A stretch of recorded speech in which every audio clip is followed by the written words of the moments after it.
It's really important to identify who's making a difference in different digital media spaces. I have a difference maker for you today. I'm Chris Cuomo. Welcome to the Chris Cuomo Project. David Pakman, by all metrics, is killing it on digital media. He is a leading generational thought leader on the left. Why? That's why I wanted to talk to him. He has a book coming out, The Echo Machine. And it is a look at how the right wing built up resonance and how it has created a post-truth America. What does that mean to David? How does he think it happened? What does that mean for the left? Why aren't they equally culpable? How are they different? How are they better? Is there such a thing anymore? I wanted to try to scratch the surface of why he believes what he believes. I think that's the most fertile space in understanding the opinion world that is digital media. These aren't guys who are wowing you with their reporting or even really their perspective on their experiences, because most of them don't come from politics or journalism. But their ideas are rooted in a sense of identity and a sense of purpose. And David Pakman is head of field for a reason. So let's hear what he thinks his role is in the Echo Machine.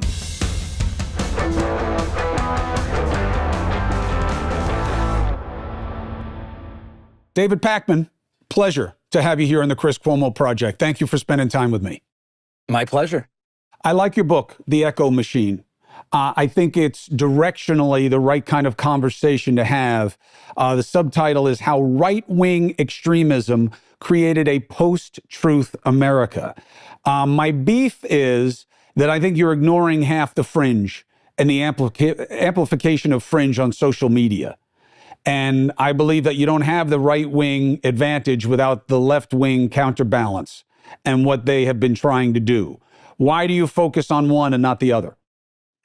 Well, some of that is in the book, and I talk in the book. In fact, I've heard from some of my friends on the left where they say, why are you even bringing up some of these other issues about how the left has addressed cultural issues, how the left has addressed gender? So I do bring that up in the book. Yes, chapters 5 and 7, I direct people to, by the way. Chapters 5 and 7 in my perusal of the book are a nice little progression for the progressives to look at the state of play. You mentioned them all throughout the book, but those two chapters are salient on this issue. Are you just about to say you didn't pick the title? Well, the publisher has a big role in picking the title, and we did not include the left and the right in the title. That's true. No, but I'm sort of kidding around about the fact that although obviously I consider myself someone who's on the left and I rarely vote for Republicans, I also take heat from the left because on some of these issues, I just think that the Democratic Party, of which I'm not a member, but I have voted for many Democrats, I think has failed. And I'm sure we'll get an opportunity to talk about it in relation to the election from a few months ago. Are the parties done? Is the uniparty the reality? And is the independent movement the salvation for our political dynamic? Yes, and it's impossible unless something changes with regard to how we do elections, right? I mean, to some degree, if we don't have a proportional representation, multi-party system, or some kind of single transferable vote or ranked choice voting system, I think ideologically what the two parties provide and offer is quite bankrupt in terms of new ideas or an ability to really affect any kind of change. At the same time, people rarely want to change the system under which they got elected. And this is why it's always, I roll my eyes when elected officials talk about all the change that they're going to make, some of it which would make it harder for them to get reelected. It's very hard to imagine them biting the hand that feeds them. So I can't think of a better change to the system we have than allowing serious third parties, right? I'm not talking about crowbarring in some third party movement that has no support or that only offers fringe ideas. But I'm talking about something more practical, the likes of which I talk about in the book has succeeded in places like Denmark and Sweden and Germany and Uruguay and South America and parts of India. Yeah, I would love to see that. I don't see those in power allowing it to happen. Well, that's the problem, though, right? Isn't it the most flagrant abuse of populism is the party dynamic, which is not a creature of law, as it is where you were born in Argentina. It is a creature of culture as established by the Supreme Court in the 1970s, which means it's just a choice. We don't have to have party control of our elections. And maybe the most straight line remedy is ranked choice voting. I think ranked choice voting, as opposed to first past the post, would be a super important reform.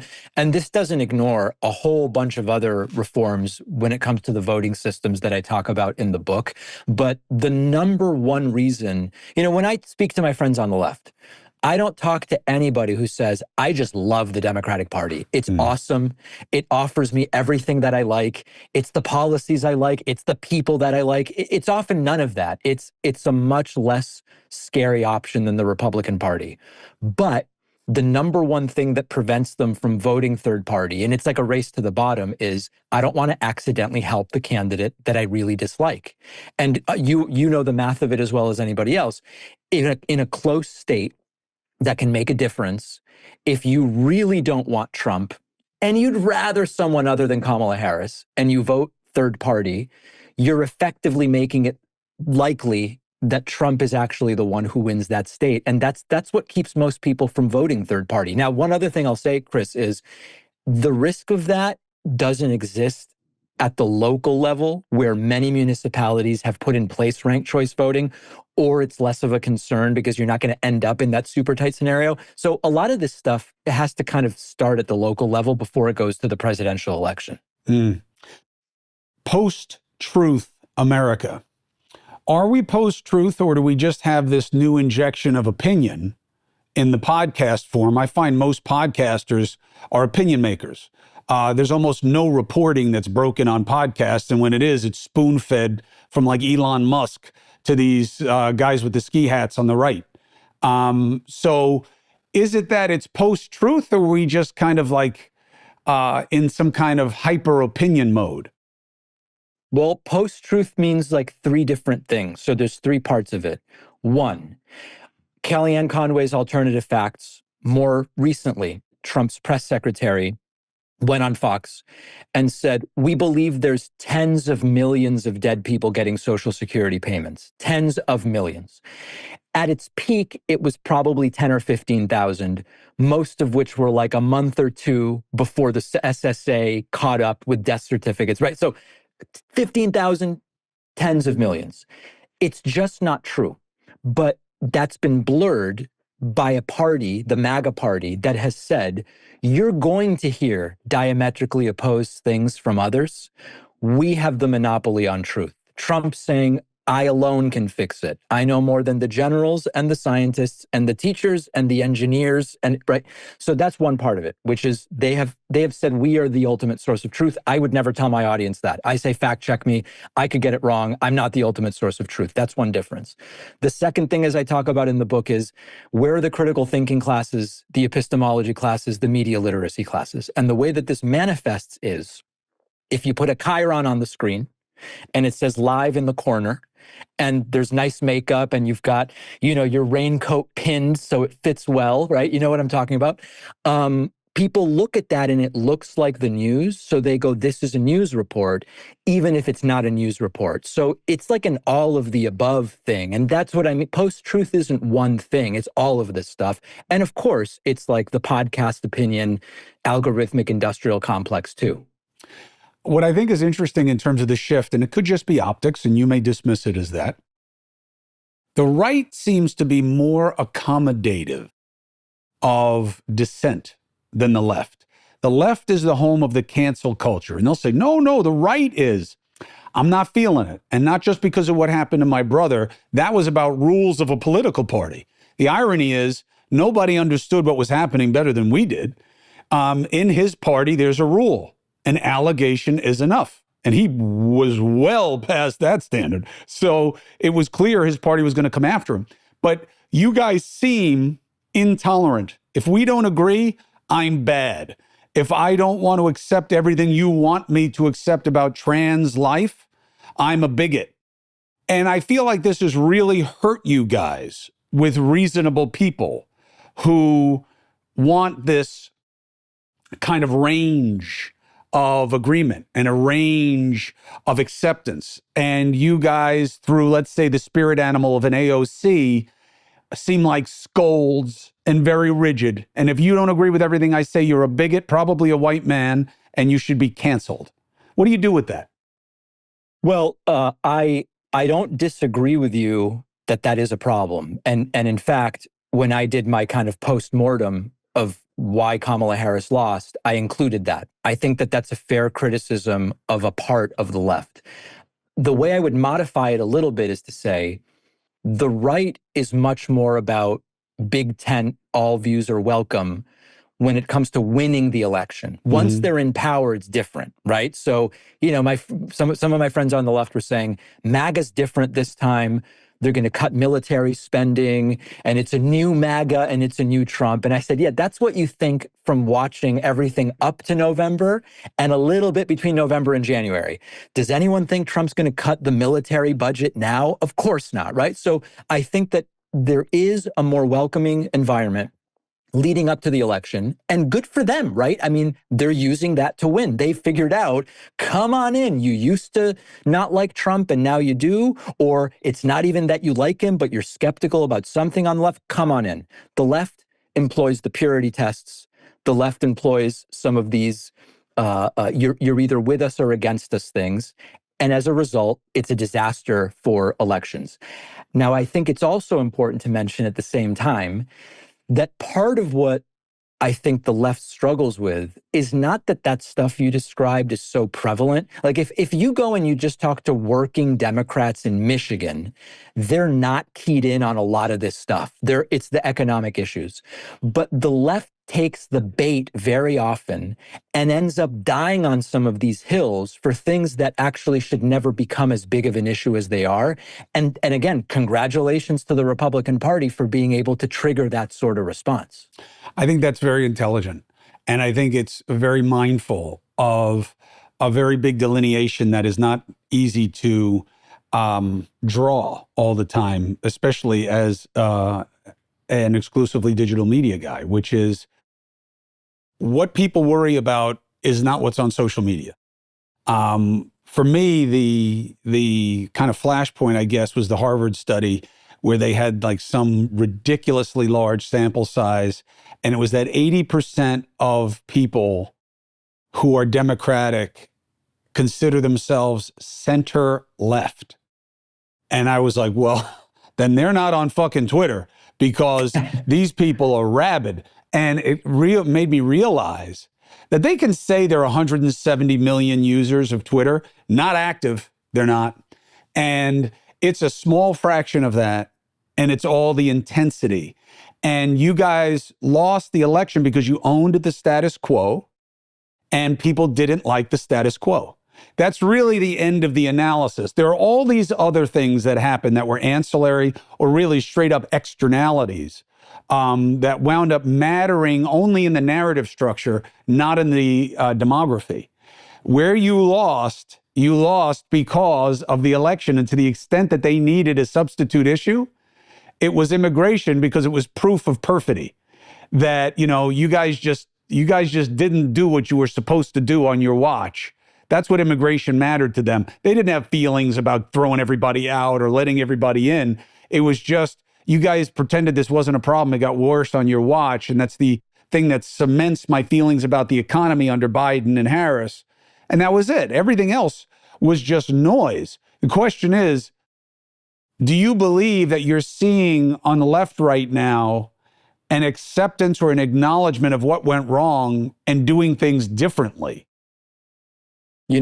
I'm seeing it amongst some people who may not have a say. And I'll tell you specifically what I mean. I was invited to meet with top Biden staff and even the former president himself when was this? I guess it would have been December, okay? Not before the election. This was a few weeks after. It was either December. I've completely lost track of time. I think it was December. And everybody was listening. It was me and 9 other online content creators. And I explained, you can't start calling us for interviews in October. We need to build an ecosystem. It needs to be cool to hang out on the shows. We've got to include non-political shows, the way that the right has built this, Theo Vaughn and the Nelk Boys and PBD and all, right? You can't just say, can we do a 12-minute interview about these three things October 15th and expect that to be a way to build an ecosystem? So they listened, but this was like a few days before Biden left office and Trump was sworn in again. So now the question is like, what's going to happen with Democrats in the House and Senate going into 26 and eventually into 28? I'm kind of cautiously optimistic because it went so haywire in 24 that they're actually going to do something different this time. But honestly, when the handlers get in the way, when I look at the Trump Nelk Boys thing or with Lex Friedman or whatever, he's lying out of his ass and misstating facts and figures and nobody's fact checking it, but it doesn't matter. He hung out. It was primarily unscripted, and it just seems like a better group to be a part of than the one that Kamala Harris was offering. Yeah, look, it's the new who would you have a beer with measure. But remember, that's all secondary to economic realities. And where the Democrats have lost traction, and this is a really interesting challenge for your generation of, let's say, of thought leaders, okay, is you guys don't come from the campaign experience. Most of you don't even come from the reporting experience. So you are in the ideas business. And the reality of politics is persuasion based on practicality. So people don't give a shit how good Trump is with Theo Vaughn if they can't pay their rent. And if he's on the right side of their rent, then they don't, again, care how he is. Biden's problem was he owned the status quo, and the status quo was lacking from a price economy perspective. Now, there were plenty of reasons. Let me ask about that, though, Chris. Go ahead. Because I think I agree that the perception of the economy hurt Biden. Yes. But let's start not with the perception. Let's start with the reality. Which economic metrics would you point to say that under Biden, things were not good? Rate of inflation. That became the metric. Which was down to 2.9% by the end of Biden's presidency. Right, but what does that mean? That the rate of increase in prices had slowed. Yes. I want prices to go down, not to go up more slowly. You lose on that analysis. So let's dig into that. This really is my background, economics. If you start to see prices going down, what would be the rational consumer decision with regard to purchases? If you say prices went down, what are you going to do now? Buy more. Why?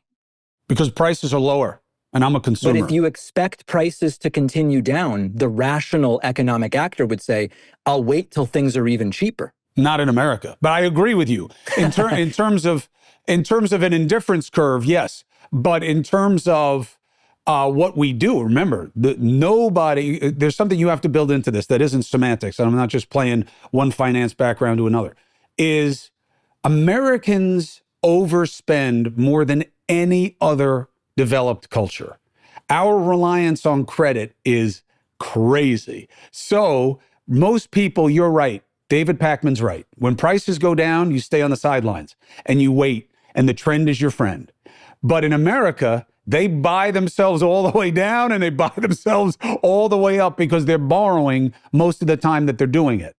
And that's why they're so price sensitive. The point I'm trying to make, Chris, is in a country like the United States, and with an economy as mature as ours, to see raw price reductions, you only really see it when the economy is in disastrous shape. And so I think that, again, it's perception. When we would go and ask Trump voters at a rally, what do you want to see with prices? And they go, I want nominal prices lower than before the pandemic.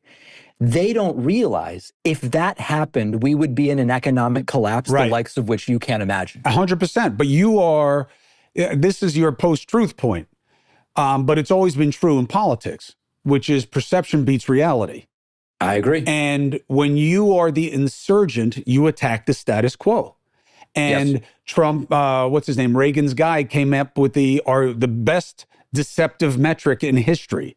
Are you better off than you were 4 years ago? How? How could you be better off than 4 years ago when everything keeps getting more expensive? It was always a really convenient metric, but it works in politics. And the real reason that Biden lost was he couldn't explain it away. And that's I agree. a big thing in politics. I think my point is, I agree with you that the perception of the economy killed Kamala Harris's campaign. I challenge the notion that it was the reality of the economy, but I agree that it was the perception. And it was also the perception that there was not a serious handling of crime and immigration. Reality, crime rate continues to decline in the United States. On average, Oklahoma City is more dangerous than New York City. The state of Oklahoma is more dangerous than the state of New York, right? So those are the facts. Doesn't matter. When it seemed as though Harris was not taking it seriously, it hurt her. And perception is greater than reality, as you point out. Support comes from AG1. We're starting to get into the nice time of the year. We're going to get outside. You're going to get that natural vitamin D, but you're going to start focusing on yourself a little bit differently with bikini season coming up, aren't you? Guess what? If you want to get your health right, AG1, one and done. I take it every day because it's simple, it's scientifically tested, and it works. And my friends, that should be the end of the analysis because everybody knows the value of supplements now, okay? And we all know that you got to take them regularly and you have to make sure that you're getting what you need. AG1 checks every one of those boxes. That's why I've been partnering with AG1 for so long. That's why I'd love to do more. And AG1 is offering new subscribers a free $76 gift when you sign up. You're going to get a welcome kit, a bottle of D3K2, and 5 free travel packs in your first box. So make sure to go drinkag1.com/CCP. Go to drinkag1.com/CCP and you'll get that offer. drinkag1.com/CCP. Get your year going on a healthier note. Support comes from iRestore. So here we are heading into March. You got the winter blues. You want a fresh start. Let technology be part of your solution, especially when it comes to thinning hair and hair loss. You want to take a look at the iRestore Elite, okay? It is a clinically proven solution. Lasers are where it's at. iRestore has 282 lasers with all these LEDs, and the LEDs are delivering light therapy directly to your scalp, and that's the key. The research is there. I've started using it. I'll keep track of it. You can watch me as we go along, and we'll see what it does. So far, I certainly feel like something's happening when it's on, and my hair looks good. Give yourself the gift of hair, confidence. That's what you need this spring. For a limited time, our listeners are going to get $625 off their iRestore Elite. You just got to use the code Chris at iRestoreLaser.com. $625 off your iRestore Elite at iRestoreLaser.com with the promo code Chris. Now, when you're there, please support the Chris Cuomo Project. Tell them that we sent you. Hair loss is frustrating, but you don't have to be frustrated. There are remedies, and iRestore is a step towards better. Perception is greater than reality, especially when you have this, again, to the title of David Pakman's book, The Echo Machine. That's a great fucking title because that's what digital media is an echo. There are very few original thinkers. I don't mean that as an insult. I'm saying that there's a zeitgeist, there's a vibe, there's what people are talking about, and then all you guys riff on it. And whether it's you or Brian Tyler Cohen on the left or Ezra Klein, you know, there are a group of, I think you guys are like the new cognoscenti, and you are up against guys who are all raw masculinity, even if they don't personify it. Like, you know, these guys, the big names on the right, whether it's Benny Johnson or Tim Pool or Tucker Carlson, I don't look at those guys and think alpha male. I do believe that they're right to fight for the alpha male. There's nothing wrong with that. It should be an inclusive thing. You can be any kind of man you want. There's no kind of man that's good. There's no kind of man that's bad unless you are bad to others. And then no matter what you are, you're bad. But you guys are brain versus brawn on some nominal level that I think is a false comparison, but that's what it is. And it's who can amplify message more. And how do you see yourself within that space, which I guess is an echo machine? Well, I've talked about a lot of this isn't in the book now, but in the last couple of months, I've explored how it has become that this sort of manosphere has become coded with messages that overlap with Republican ideology. And it doesn't make a lot of sense the way you're pointing out. You know, a lot of it is traits that we didn't used to consider masculine, and now we do, and it's gotten all wrapped up. But part of it is, you've got to give them credit, they've seized on, there hasn't been a super coherent and attractive model of masculinity put forward by what we might call the left. Now, what the left is, I don't know, it's loosely defined. But I think the point that I made is people like a Barack Obama or a Scott Galloway, I think are very interesting models of masculinity from what we would call the left. But that is not really the way that it has been presented in media. And so if you're online looking for either workout content, or I want to start wholesaling real estate, or whatever, all this stuff that's big on social media, next thing you know, it's all coded with pull yourself up by your bootstraps. And then it's only one more step until anti-abortion. And then Trump's sitting there hanging out for 2 hours. That's the funnel. And it works really well, partially because the right is organized, but partially because the left hasn't put forward a good alternative model. The right dominates alternative media spaces. It always has. It did with pamphlets, newsletters, radio, social media, digital media. Why? Magnified minorities. That's always been the sweet spot for people on the right. The question is, what is the counter for people on the left?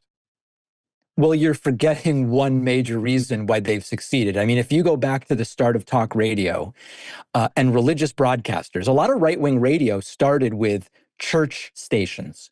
Those were funded by super rich national organizations that just said, start a local one, get a license. It's very similar to what's going on right now. We don't have Turning Point USA on the left. We don't have the Daily Wire on the left. The Midas Touch guys are growing very quickly, so maybe they could become that, right? But we just don't have that. And part of the reason is, no matter how many times they talk about George Soros, Soros is mostly funding outside of the US in places where, you know, we need democracy in media. Like, Soros is not doing in the United States what they say that he is doing. It's actually the right-wingers that are doing it. We just don't have it. And I've talked about this extensively. I talked about it to the New York Times a couple months ago. Yeah, but that's what they say. That's what you're missing. They say you have the New York Times. You have CBS. You see what Margaret Brennan was trying to pass for a gotcha question with J.D. Vance? But here's the thing, Chris. You have the real media organizations are on your side. That's what they say. Yeah, that's what they say. But the reality is that any one of those has a comparatively tiny audience to the totality of the independent media ecosystem. If you look at, I mean, how many people watch Face the Nation? 1,800,000? I don't know, right? These compared to the totality of the algorithmic-based media, it's like a drop in the bucket. I don't know how to feel about digital reach. I was just talking, I believe one of the best scams going in our society, good thing I'm not on News Nation when I say this, is Nielsen ratings. No way Nielsen ratings are accurate. No fucking way. All they do is keep costs down for advertisers. And every time you get a demographic, they change it to another one. So, as you know, as somebody with an MBA, there's no way you argue that your generation beats mine in terms of who you want to target as a consumer. A Gen X guy versus a Gen Y or millennial or whatever you are, you can't compete with us. You do not have the money. You do not have the anchor positions in industry. You do not have the family structures that we do. We are the earners and the people with money right now. That's who you should want, people in their 50s. But no, what do you want? 25 to 54. And it's even better if now they then go with like redheaded women. You know, they just keep changing it. So I don't believe in the model. On digital media, I have a similar problem. I do not believe Joe Rogan's numbers. I do not believe them. There are too many people I know who have never even contemplated listening to him or watching any of these. And you hear he gets 40 million or 100 million. I think there's something happening with the algorithms. I can't believe them. What do you think? What's your sense? I can't speak to those numbers. I mean, what I can tell you that our advertisers like is that the data is basically public, right? I mean, Right. podcast downloads aren't, but you can look at charts, and if you're seventh in a category, Right. you can kind of ballpark it, right? But if you look on YouTube, we get 80 million views a month. Right. Okay, that's the number. And we price our ads based on that. And we promise a certain amount of impressions. And the advertisers mostly renew because they get the return. If they don't get the return, they wouldn't renew. So 80 million is how long? Each one of the 80 million a month. How many of them do you think are recidivist, like the same person downloading more than once? And how long do you think they watch? I can tell you. So here's the numbers. In an average month, those 80 million views are made up from roughly 2.8 million subscribers and roughly 4.5 million non-subscribers. So obviously, there's more non-subscribers, but the subscribers watch more videos. That's the breakdown. It's like you get all that data, which in a way is way more transparent than Nielsen. So much better. I'm 100%. I believe digital media, look, everything is form and function, okay? So digital media is better because you will know exactly how many people. Now, is there manipulation within that? Sure. I'm running a platform. I'm pushing Pakman all day. Why? He's a known quantity. I know that people want his stuff. I'm pushing him. I don't know these other guys. I'm not going to advantage them in my algorithms until somebody gives me reason to. I'm running a business here. So I'm okay with that. I'm okay with that. It's like, why am I at 8 o'clock?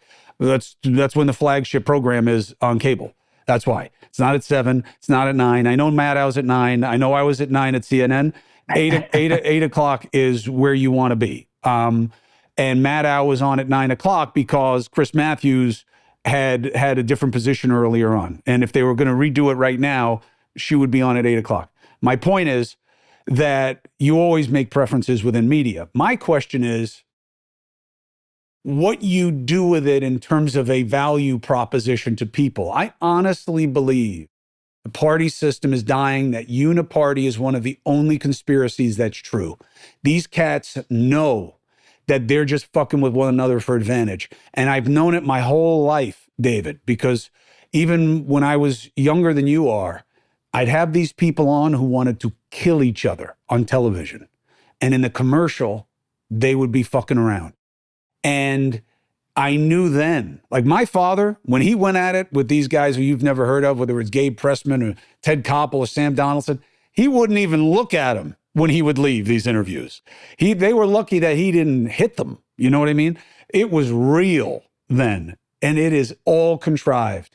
Now, these guys who come after me on social media, when they meet me in person, it's not just that I'm a vanilla gorilla. When they meet me, they're nice. And they're nice because it's an act. People don't get that. Oh, right. Yeah, no, I agree. Because when we're face to face, and it's not just, I don't mean to be barbaric about it. I'm not saying they're nice because they think I'm going to hurt them. That's not what it is. It's a gimmick. It's like when Howard Stern used to try to get everybody to fight with each other in New York City. It was an act. He was a shock jock. I believe most podcasters are in the shock business. There's another layer to this also, which is sort of like if you looked at my inbox and you saw how is every third email some anti-Semitic attack. There's a reality with social media, which is people are disinhibited. I get emails sometimes from people where I say, would you ever behave like this in person? Would you ever? And even if you think this, you would never speak to, it would be such a degree of antisocial behavior. And there are people capable of that. But for the most part, I had an Uber driver in Vegas recently who does not like my politics. We got along fine. why did we get along fine? Well, we got along fine because we were in person and we're two people and you can just relate to someone else. And he goes, I don't like the communist stuff. And I go, perfect, I'm not a communist. And he goes, oh, you're not? And then we solve the problem, right? We solve the problem and we move on. The disinhibiting effect of social media encourages this stuff. Where if people met in person, you wouldn't see it the same way. Yes. And it was supposed to do the opposite. The whole point of having a podcast is to create more connectivity. And it just seems that what we haven't figured out, again, form and function, is that we have new modalities, but we have the same old game, which is divide and conquer. And that's what you see. And the right is crying about censorship, but they dominate the space.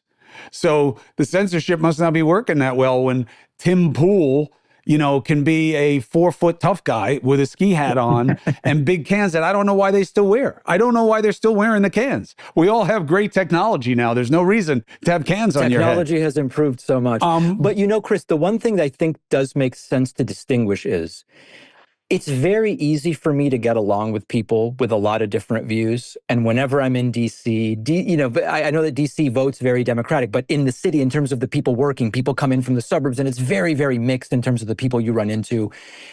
I have no issue with people who have dramatically different views about taxation or who believe that we should be living in a libertarian utopia where everything is just for sale. So it's like, okay, I don't think the effects would be good, but we can get along. When I don't believe that all groups of people should be given sort of like the same level of humanity and consideration. I think based on your genetics, you're a bad person or you should be treated differently or whatever. That's where I start to struggle. I don't have friends where the disagreements are like that, right? But I have plenty of friends who almost exclusively vote Republican, and we disagree on these issues. That seems to be not a big deal to me. It seems to be a very big deal on social media. There are certain lines, though, where it's like, I'm going to have a tough time having dinner with a certain person. Right. Do you go on the podcast of the Righty Guys? I go on them when they invite me. Yeah, they don't really invite me that much. There are a couple that I stopped doing. Like I used to do Michael Knowles' show regularly. The seriousness of the death threats I got after doing that and the limited benefit of doing it made me say I'm not going to do the Knowles show anymore. But yeah, like I did PBD and, I think those conversations are great. I think that they're fundamental. I'm surprised they have you on. Now, Patrick's different. He has everybody on, and you just don't change his, he is in control of his views, but he is very open in terms of the decency of discussion, in my experience anyway.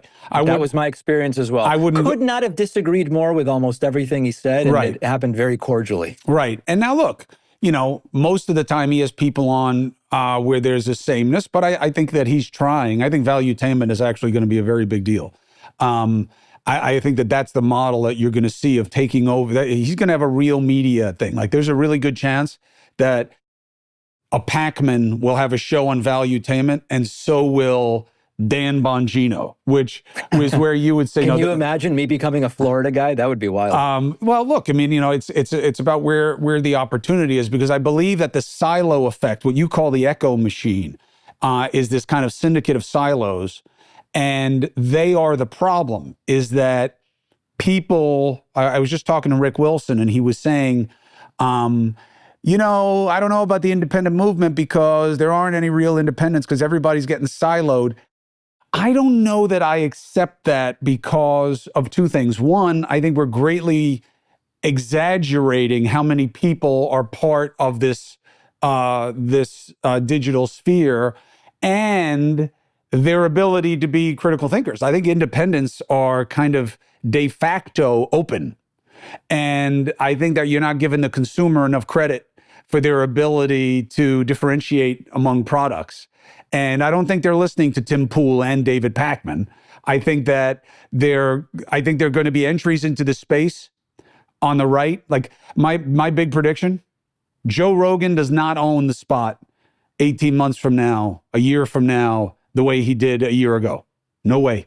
Bigger, better talents will come in on the right that can do the same thing. Louis C.K., Bill Burr, guys like that are going to come in. Dave Chappelle, guys are going to come into the space wanting to have these kind of iconoclastic, unorthodox conversations, and they're going to blow him away just as talent. And on the left, you guys are just kind of ramping up to speed. The problem is, the left has become the establishment. You guys have become perceived as elitists who are protecting the status quo. Do you accept that? And what do you do with it? Which is wild, given Trump and his billionaire cabinet. I know. And again, it's about, like we were talking about, perception and reality. I think there's another aspect to it, though, that you hit on, which is a lot of people in this country, it's not about David Pakman versus Brian Tyler Cohen or Tim Pool. They're not going to watch any of this stuff. Where they will see this stuff is on the non-overtly political shows. That's why I think that the Alex Cooper, Kamala Harris thing was kind of such a disaster, where, they've built this studio specifically for the interview. It wasn't her actual studio. And then the time was limited and it was focused on certain issues and it was so stiff. Yeah. Those are the environments. Because a lot of people don't care about news and politics. They will never watch my show. They just don't care.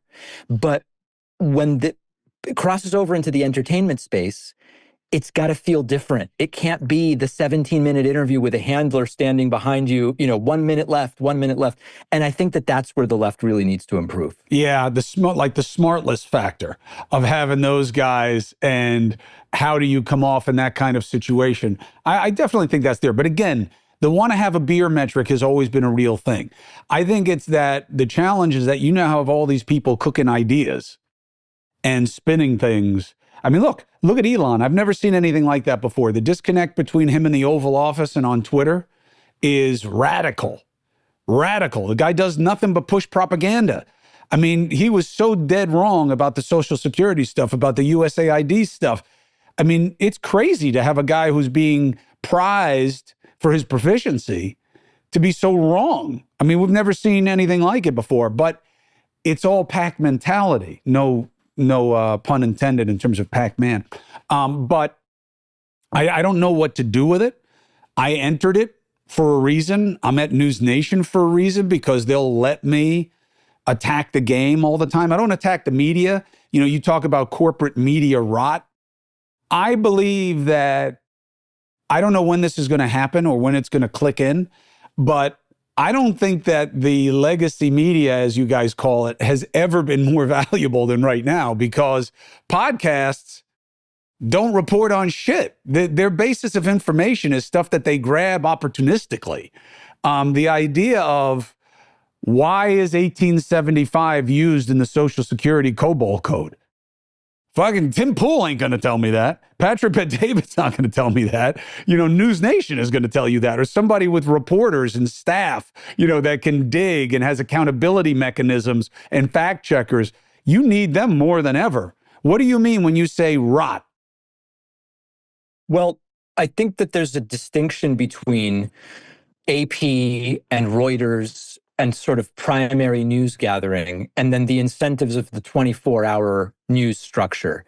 It just happens to be that a lot of days there really isn't 24 hours of news. Now, yes. put aside for a second that 16 of those hours are overtly commentary, and then 4 more are commentary framed as news. And put that aside for a second. But you have incentives that prioritize salaciousness and maintaining access. And it's really hard to, over the long term, do something that those who just want to be more informed are going to feel really good about. And so I'm kind of trying to carefully say what it is that I believe. So it's not that there isn't good stuff on all of those platforms sometimes, but it's that the incentive structures create an environment where you've got to generate 24 hours of news no matter what, or 150 new articles no matter what.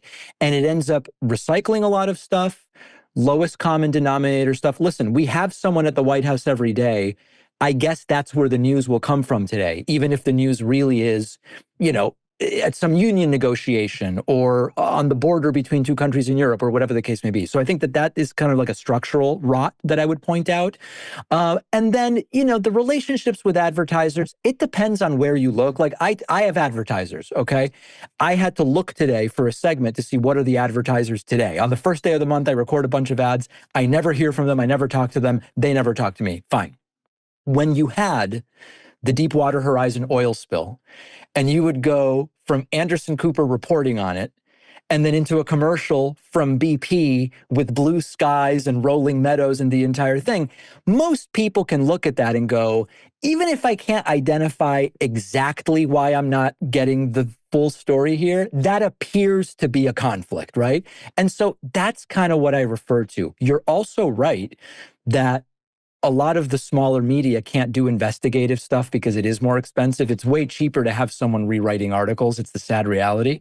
So I do think there is a role for legacy and corporate media because they are the ones that have the budgets to carry out some of these bigger investigations. And so I don't want to act like it's all bad, but I think where there is rot, it's important to point it out. And what do you do about it? Because look, I'm reading ads here. I'm certainly more tied to my performance on the podcast than I am at News Nation, or at CNN or at ABC News. I never knew our advertisers. Never. I never, ever had anyone tell me that I had to do anything. I've been doing this 25 years. I've won every piece of lucite they give out, except the RFK award because I never submitted for it.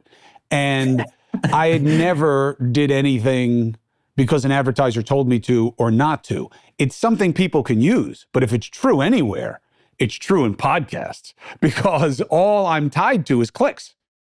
I have to get clicks. There is no goodwill for the Chris Cuomo project. It's just how many views can I get? And I'll do whatever, the pressure is there. Go ahead. If you get the views, it'll be interesting to advertisers regardless of which ones they are. I think that sometimes there's a perception that the advertisers on podcasts are dictating content in a way that doesn't really happen. Right. And I think that we have a lot of stories of, on legacy and corporate media, some big institution, some major advertiser doesn't even want a certain topic touched, right? Like certain types of reporting on big pharma. We just would rather not even see that. It's not about we want to have you change the script. Just like, don't even kind of talk about this general thing. I've never experienced that. And I'm hearing you saying you've never experienced it either. I mean, we bash big pharma and then they advertise all over the place. Now, look, you could have an argument, and I'd certainly be okay with it, and I'm sure my bosses at News Nation wouldn't, where I don't think that they should be able to market drugs to people when I know you don't know what the fuck you're talking about. When in most countries you can't. You're going to go and ask your doctor for this drug, and they're talking super fast at the end about all the side effects. I mean, I think it's pretty toxic. Support for the Chris Cuomo project comes from Factor. Okay, if you go to my Substack and join, you will become part of my wellness health reclamation program, and I am using Factor meals, and so far, so good. I've gotten rid of that first batch of bloat, inflammation. Why? Better food. Factor has all the nutritional information on the back. They balance sodium with protein and carbs with everything that you need in a way that will help you sustain my weight loss goals. How does Factor do that? They have chef-made gourmet meals that make the eating part easy. They're tasty. They're also dietitian approved, and they're easy. Ready to heat and eat in 2 minutes. Eat smart with Factor. I'll make it simple. You want to eat smart? Use Factor. Get started at factormeals.com/factorpodcast, and you get 50% off your first box plus free shipping.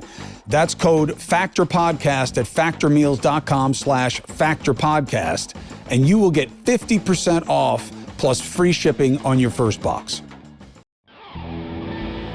Support comes from Shopify. So, you want to be a success in selling. It is not so much about the product as it is placement and performance of the shopping experience of that product. That's the key. The selling of a business often comes from the business behind the business that makes that sales experience possible. Think of AllBirds, Aviator Nation. It's all about what happens when you go there that kind of works to make you want to make purchases, all the way through from how you experience the site to what seems to entice to how easy the transaction is. That's why businesses start killing it and selling through the roof. Upgrade your business. Get the same checkout that AllBirds or Aviator Nation uses. Sign up for your $1 a month trial at shopify.com/ChrisC, all lowercase. That's the key, all lowercase. Go to shopify.com/ChrisC, all lowercase, to upgrade your selling today. Shopify.com/ChrisC. I guess what I'm trying to figure out is, I get that digital media to me is all opinion. That's what it is. And I'm not saying that as a criticism. I'm okay with it. I'm part of it, although I really do believe I got to figure out a segment to do about this. People have no idea where I stand on things. None. Like, I know where you stand on things. You do it repetitively and you do it well, as far as I'm concerned. And that doesn't mean I have to agree with you. I fuck with positions all the time on purpose, about what's good, what's bad, what works, what doesn't, because that's the part of value that I see.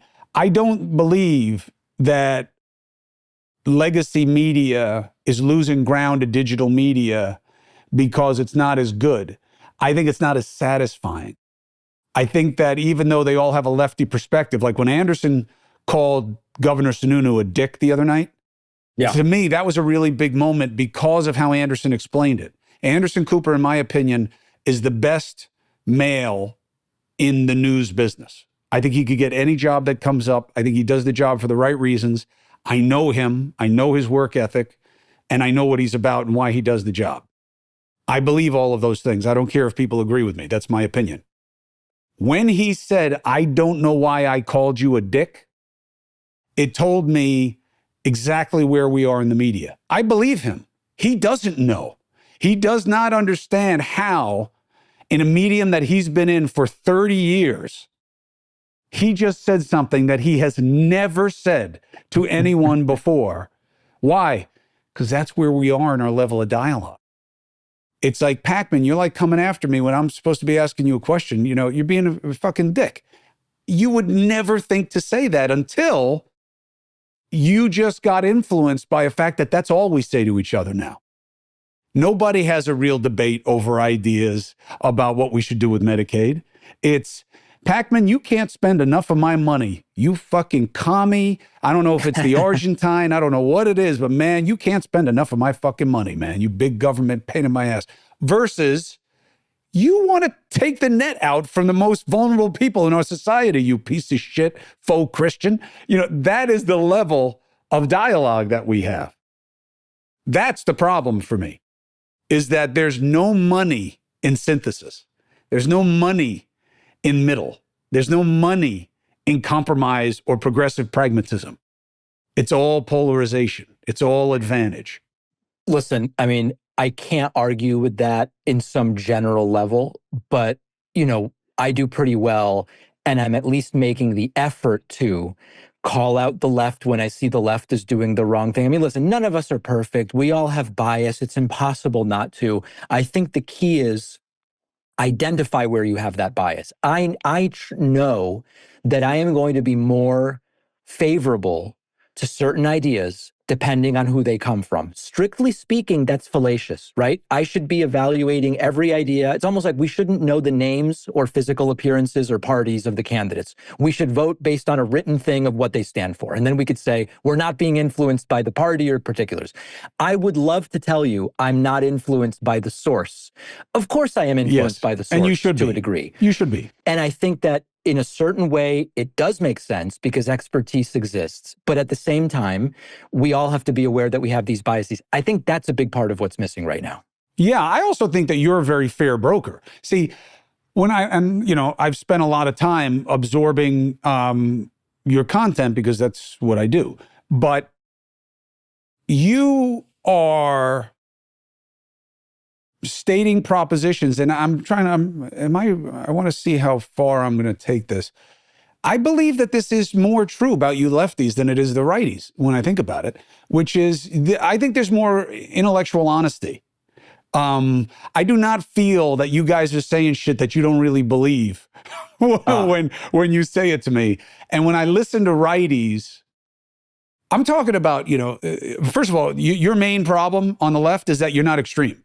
You're not extreme enough. You get called extreme, yes, as part of the extremism of the right fringe, and it works for them, but it's just not accurate about you guys. You're much more self-critical. You're much more incremental, and as a result, less effective, perversely, because if you were a righty, you would have 10 million followers, instead of 5 million, whatever. Why?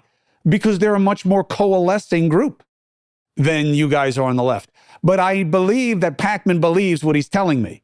Whereas these guys on the right, I believe, are just in anti-mode, and they're ready to hate on anything.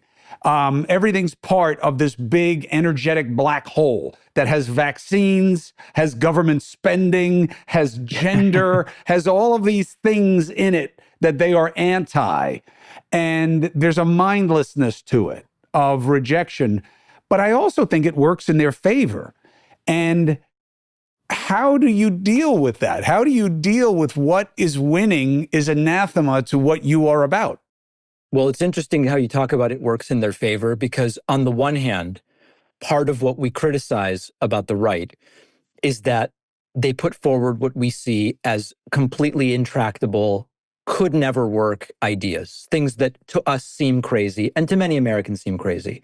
The way it works to their advantage is when you confront them, right? When you take the words of Trump to some Republican senator, they go, I'm not worried about that. Listen, he says a lot of stuff. He's not even going to try to do that. Doesn't matter. Doesn't make any difference whatsoever. He's better than Kamala Harris. The conversation's kind of over in a sense, right? And so that's the way in which they both benefit from the extremism and they benefit from the fact that by saying this stuff all the time, they can just, who cares? Just what he says. He's not really going to do any of this stuff. So where is the opportunity, do you believe, for anything better than Trump? You're saying electorally? Yeah, and just rhetorically also, just in terms of how we're moving. Like right now, there's stasis, right? Almost an inertia on the Democratic side. They can't get past everything Trump does sucks, and he's a Nazi, and Elon may be a Nazi also because he's got this funky family from South Africa. And to me, that's kind of like you're approaching inertia of where you're still slowing down from your loss, and you're still doing what made you lose. And what do you think comes next for you guys? Optimistically, okay, there's a couple different things that maybe will come together. One is the way these elections go, you would expect 26 at least, and maybe 28 to be not so good for Republicans. Okay, so you've got like the first midterm after a change of party tends to be good for the other party. So you start there. I don't think that's enough. That's just like wait around to have something good happen. I don't think that's enough, but maybe the timing is okay. Second, the Democratic Party needs to find some candidates that by being authentically who they are good enough to appeal to the base. And here's what I mean by that. Last March, I went to DC and met with the then Vice President Kamala Harris. The Kamala Harris I met with was irrecognizable based on the media portrayals. She was not cold and calculated. She was extremely warm, knowledgeable, spoke about everything from AI to, fill in the blanks. And I said, this is someone who could easily be president. And then the campaign started, and it was like okay for a few weeks. And then all of a sudden, all the speeches were the same. The interviews were extraordinarily controlled. They got away from their weird stuff, which seemed to be working, and replaced it with, I don't know, focus group stuff. And part of it was like, okay, here's what Kamala Harris is. Here's what we think she needs to be in order for people to vote for her. It was wrong, just completely wrong. So it's not just about like getting the right focus group people to mold the candidate. You just got to find some of the right people who, by being authentically them, are good enough. I don't know who those people are. I'm just not sure. And then number three, and this is sort of like the quick thing, even if we say, look at the facts, crime is going down, look at the facts, the economy's doing okay, you can't be perceived as brushing off the concerns of people if they've come, even if it's because of Fox News that they've come to believe immigration's a problem. If they believe it, you're not going to win by just saying it's not a problem. You've got to have something better than that. I think that the key is outside. Outside is the key. The reason podcasts are working, the reason someone like you gets traction is you know, and look, there's a plus minus to everything, but you're outside the system. You're an educated guy, but you don't come from politics. You don't come from media. You're outside. Your candidates have to be outside. Not easy, but and they can be inside, but they got to feel outside. So like, and they can't have been inside too long. So like Wes Moore in Maryland, to me, has a big target on his back for you guys and soon for the other side, although they're going to have a problem tearing him down. But he doesn't feel like the system. You guys have been cast as and now feel like the system. AOC feels like a defender of the establishment. It's like there's no government waste. There's nothing that you can get rid of that she's happy doing without a big congressional process attached to it, which is like anathema to an insurgent idea of disruption of a model. And that's the space. That's what Trump has, Musk has, Ramaswamy had. These guys seem like they are outside of the thing that everybody agrees is bad.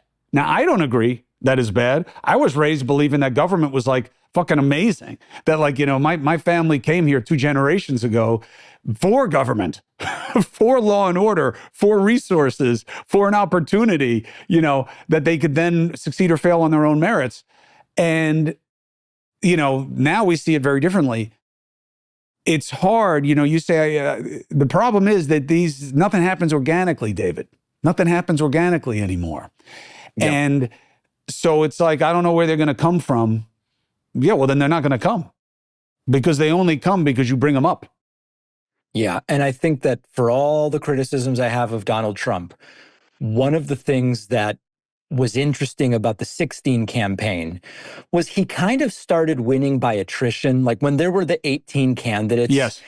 And the 1s and 2s started dropping out, and he would pick up 2/3 to 80% of that 1 or 2. It happened in a way that I don't want to use the term organically because it's like when you've got a billionaire pouring money into something, is anything really organic? But it happened without the blessing of the Republican Party insiders initially. It was extraordinarily interesting to see that they realized we've lost control of the monster we built. And I talk about that in the book as the culmination, right, which started with the civil rights era. That was genuinely interesting. And I don't know how you recreate that on the left. You can't, because look, here's the good news, okay? And I'll leave you with this. And also the invitation, anytime you want to come on anywhere where I am, it's a big reason that I do the podcast is really just to create relationships. And, you know, we're going to be coming into cycles where there's going to be a lot of discussion about what's happening. And you really want to be as many places as you can. So when we're done, I'll give you my number. You use it whenever you want. I'll come on your show. Whatever you want me to do, I'll do. Love it. That, here's the good news. It's always bottom up. It's always bottom up. We're living under an illusion right now that it's top down. It's always about the people. And there's always going to be an underlying kind of benthic, you know, this from the bottom of the seafloor of people, it will reverberate up and get louder and louder. What Trump grabbed onto was that vibe. And it frustrated the hell out of everybody because they're like, he doesn't believe these things. This isn't who he is. He wouldn't even touch people like this 5 minutes ago. And now he's their spirit animal. Yeah, that's right. Because he grabbed onto something that worked for them, and they don't believe that anybody is genuine. So at least he is talking their talk and doing it for them. He's their monster, and you guys are all just monsters for other people. And that's the good news, is that that's going to be coming again. You're going to have real realities that are affecting a lot of people in this country coming into the midterms. The question is, are you speaking to them? Are you matching their concerns with your priorities? Are you sounding in a way that seems to resonate with what they want to hear? This is the alchemy of politics that makes messenger matter 100%, 100%. But as you point out yourself with Harris, messenger is not dispositive. It must be a melding of what they're talking about and who they are. Right. And the good news is it's coming, because especially now, this budget battle, they cut the safety net. And people don't understand. They think that's a term. It's a real, you have 1 in 5 Americans need Medicaid. You play with that, you are cutting bone. And Musk doesn't understand that. Trump doesn't understand that. You know, their whack job people they have around them don't understand that. But people do. And there's going to be opportunity, and you're going to be part of the conversation. And not every voice is equal in an echo machine. And not everything that echoes is of equal value. David Pakman, I think you deserve your success and your reach. And I appreciate what you're putting out. I think there's value to it. And I appreciate you having a conversation with me on my own platform. I appreciate it so much. Thank you for having me.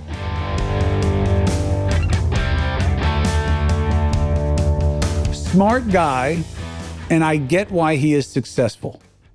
And I get why and how he is different from his main competition on the right. I also understand why he's got his work cut out for him. But that's the interesting part for me, is to understand the motivations, the why of the people who are making way, who are gaining advantage in this ever-evolving social ecosphere of media. What did you think? Let me know. I'm Chris Cuomo. Thank you for subscribing and following. Thank you for checking me out on News Nation at 8p and 11p every weekday night. If you like the pod, but you don't like the ads and you want to support your own independence, great. Subscribe to the Substack, buy the free agent gear. It's only $5 a month, only $50 a year. You will get the podcast ad-free, but more importantly, or as importantly, or as added value, you will get my wellness journey. You will find out what I know about long COVID and vaccine injuries from my doctor. And there's a lot of learning in there. And it's all yours for just a few bucks a month. What do you say? Let's get after it.